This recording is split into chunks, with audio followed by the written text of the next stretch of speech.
We know footy never stops at Champion Data as well, and while Jake was studiously working away over the off-season, we know you and your team was as well, Christian. And with a new season to look forward to, you teased last year that there were going to be some things that were coming into Champion Data's offices, and it looks like you'll be capturing some new stuff in 2025. So we're going to run through some of that. We teased it last year, but the 45 kick is something that's been on the radar of clubs, of fans for some time. Did that get off the ground in the end, and will we be seeing that this season? Yep, so we've defined what a 45 kick is in our system. So at the moment, we've always done with our kick rating. So again, one of those stats you don't always see in the stats box or flick up on TV, but we do your direction of the kick. So whether you're kicking backwards, laterally, or forward. Yep. So what we've done is we've added in a 45, which fits in between your forward and lateral kick. So you're taking ground towards goal, but you're also going on an angle. We'll actually sort of verbally call it, so someone will identify the 45 kicks. So it's just another thing that needs to be called. Yeah, so we've got, they'll be called by the guys that were already doing the kick intent anyway, so they're looking at if a kick's going to a lead or to a one-on-one contest or if you're just kicking for distance, so they'll also say whether it's a 45. So it won't be automated? No, it's not automated. Sort of played around with the automation side of things. At the moment, we don't plot the end of every kick. So a lot of the times the end of every kick is a mark which we plot, or it's a possession or a free kick and things like that. But there is the rare kicks where it might just come off hands, no stats recorded, and the next stat is recorded elsewhere from where the thing is. So that was sort of the, we could have automated it with a few that we would have to check manually, but we thought, no, it's just easier just to call it as part of the flow of the call. So they're already calling whether it's forward or lateral anyway, so it's not an extra step, it's just an extra option for them. So where the 45 kicks will be, and I think last year we started to talk a lot more on the podcast about teams switching the ball and long down the line, sort of looking at two options you can do from trying to move the ball. The 45 will come into that sort of area of talking about ball movement, talking about which teams use the 45 the best, which team give up the 45, the most often. And at the moment, we're going to call all 45 kicks either whether they're inboard or outboard. So you might have a guy take a mark on the side of the centre square and kick it 45 out to the boundary on the half-forward flank. Yep. It won't look like a damaging kick or anything, but we'll still record that as a 45, and we'll record that the same way as if you're going straight through the centre corridor and hitting a target. Was there discussion of doing them separately? Well, that's where the metrics will come into it, because we will be plotting and sort of know where all the 45s are originating from. We'll be able to work out inboard 45s, are they more valuable than an out, which teams do it. So probably wanted to call them all because you want to see which teams go the easy option, give up the easy option, go the harder option, or give up the harder option each time. So, 45 kick by itself won't be the most damaging kicks, but from that we'll be able to tell you the best 45s and where they're done from. And as I said, that'll sort of work into teams now being able to look at, okay, should we go the 45 option, long down the line option, or switch option when we've got the ball, especially cross half back. So. A few more options for fans and teams to sort of keep abreast of. Yeah, and just from the pre-season, we did it for the grand final, so we haven't gone back and done every game from last year and added in the 45 kicks. But across the pre-season, we saw about 51 per game, so they happen a fair bit. Per team or per game? Per game, that was. So, 25 times per team or so. It should give us a new data set that we can play around and really break down ball movement another way. Interesting. Good to have some more stuff. There's another thing that you've flagged as well, distance from opponents. So I think we've talked about in the past the pressure rating, and that's the level of pressure, I guess, that you're under as you're disposing the ball. So whether someone's closing, whether they're corralling, whether they've got physical pressure on you, and all the numbers sort of combine to spit out the number that we see on TV. Distance from opponents a bit different because it's on possession, not disposal. Can you explain a bit more about this? Yep, exactly. So just to reiterate the point, at the point of kicking or handballing it, we know how much pressure you're under. That's the pressure factor where, we say 200 is what you're aiming to get to, and sort of smashing the ball carrier will help you get to that. This is looking at when you actually win possession of the ball, how much space are you in? So we started to look at it from a player level, and it was pretty obvious. You got your halfback flankers and your kick-in players are in about 14 metres of space when they win it, and your Patrick Cripps type players are 2 or 3 metres away from when you win it. So we started to look at that data. It's a little bit interesting, but it's almost like it just goes with contested possession, uncontested possession rate. An inside player is going to win the ball closer to opponents, and an outside player is going to have more space. But then we sort of broke it down and looked at, okay, what if we break it down by team and by zone? Does it show a lot of difference? And you can look at just the grand final numbers from last year, and you can sort of see across the whole match, Brisbane in their back half, so in their D50, when they got possession of the ball, they were 5.8 metres away from the closest Sydney player. When Sydney's defenders got the ball, they were 4.3 metres away from a Brisbane forward. So The lines Gives were you a an metre and a indica- half closer to every Gives Swans defender. defenders, For the Yeah. whole, it gives you an indication of just the that pressure. Yeah, so then exactly. you go through the defensive midfield, and Brisbane were 4.6 metres of space, whereas Swans only had 3.8 metres of space.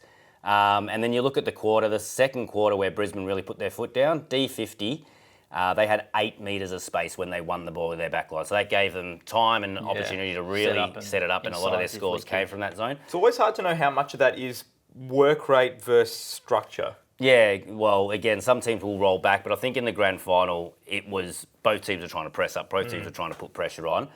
Down in Sydney, so Brisbane defenders having 8 metres of space, Sydney's defenders had 4 metres of space. So looking at just the opposite ends of the field and going, well, Brisbane won the ball and were able to do whatever they want with it out of the back half, whereas Sydney were winning the ball and still having to make quick decisions. The defenders are probably closing at that point as well. But I think what this is illustrating is the Brisbane defenders in this instance had, let's call it metres, but let's call it time. An extra second to get rid of the ball. And target. So that's also, when you're looking at a target, you're thinking, I've got a guy that's 6-7 metres in the clear, I'll hit him. Whereas Sydney's got the ball and they're like, oh, geez, I want to give it to Blakey, but he's only 3 metres in the clear, so I'll have to go over it. So it's a culmination of everything of how, when you're actually getting the ball, but what decisions and what options do you have ahead of you. So why are we starting to track this? Was that a club directive thing? Was that something that you guys were looking at throughout the off-season? Yeah, so this will be part of sort of Telstra Tracker. So this will probably be more used on Channel 7, who do the Telstra Tracker branded stuff. So they're just looking at being able to use GPS and player tracking to sort of show more stories of the game. So we already know the distance somebody runs.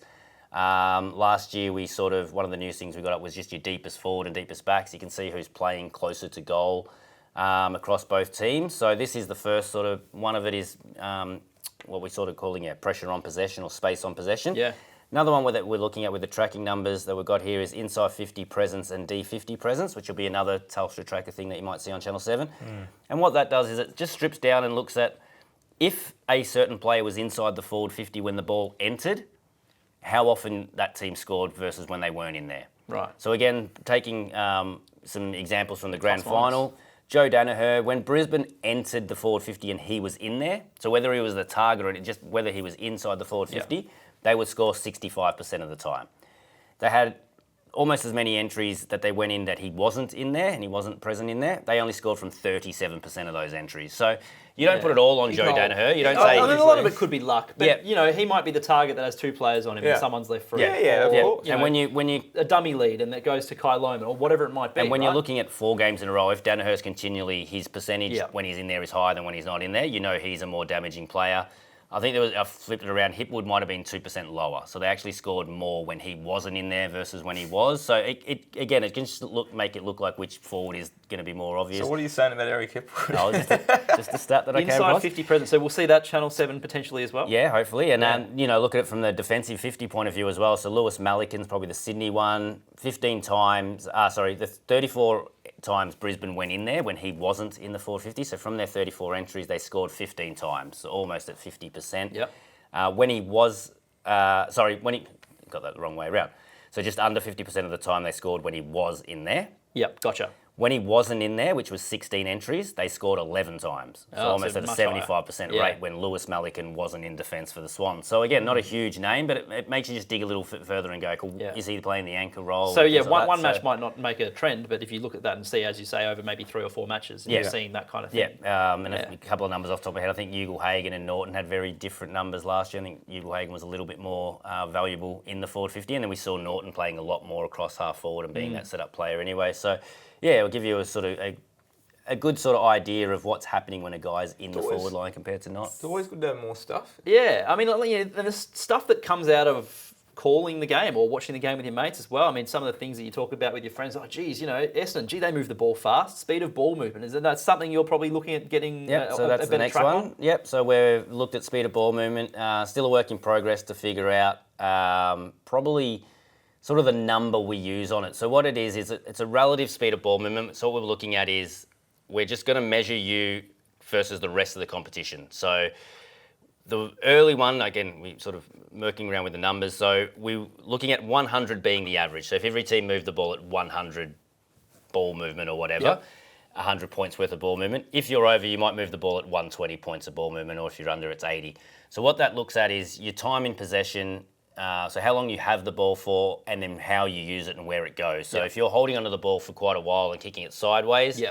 you're going 0 meters in 3.5 seconds. That's slow ball movement, and there's a okay. whole sort of So yeah. whole calculation from every single part of it. So you'll be into going account. from point to point, end to end, or would you be looking at the speed of switching a player and then moving up? If the speed of the switch is quick and then you move up quick, would you also then take? Yeah, into we'd be able account- to. I mean, at the moment, we're looking at the full chain. So just every chain that you have, you're trying to move it at this fast and across different zones. But yeah, you'll be able to sort of go, okay, do they go fast up until a point and then they slow down across attacking midfield forward 50? So when you're working on this stuff, does that mean it's potentially coming in this year? Is it next year? Do you have set times, should goals? be this year. I mean, we'll already start looking at it for round 0 for what we've got and make sure it makes sense. Start It's to Alex tweak showing. it. But it's that whole, it's a great stat, but it's a product in the end. And that's why I speak about that 100 number of how do you sell this number to a coach where you're sort of not going, oh, your speed of ball movement's 1.247.6 per second. Yeah. Or so. It's What sort of does like anything if you can say 100 is where every team is at, you're at 120 today or you're at 70 today, they know, okay, we were trying to go slow and we're at 70, that's great. We're trying to go fast, we're at 120.